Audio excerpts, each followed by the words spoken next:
হাসিনাই তো ভালো ছিল, এরকম একটা স্লোগান তোলা যাবে না। এটা নিয়ে তো কেউ কথা বলবে না। কোন নেতার বাচ্চা মারা গেছে আমাকে একটু লিস্টটা দেন তো। কোন নেতার বাচ্চা মারা গেল? দেখেন, এই বাচ্চার সংখ্যা, মারা যাওয়ার সংখ্যা যত বেশি বাড়তে থাকবে, তত বেশি ডক্টর মোহাম্মদ ইউনূসের ঘাড়ে বোঝা চাপিয়ে বিগত সরকারের ফ্যাসিস্ট আমলের যে সরকারের কার্যক্রমগুলো ছিল, এই ফ্যাসিস্টের আমল নামার উপর একটা পর্দা চেপে দেওয়া যাবে। তাহলে কি হবে?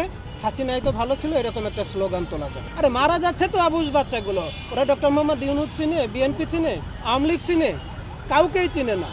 যদি হাম একটা প্রতিরোধযোগ্য একটা সমস্যা, তাই না?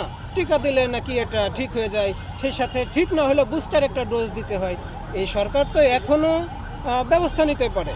এখন ব্যবস্থা নিলে 15 দিনের ভিতরে এটা সমাধান হয়ে যায়, কিন্তু সরকারের ভিতর আর একটা সরকার দাঁড়িয়ে গেছে, যারা চাচ্ছে যে ডক্টর মোহাম্মদ ইউনূসের ঘাড়ের উপর দোষটা চাপিয়ে শেখ হাসিনার আমলটাকে ভুলিয়ে দিতে। আমার কথাটা বুঝতে পেরেছে?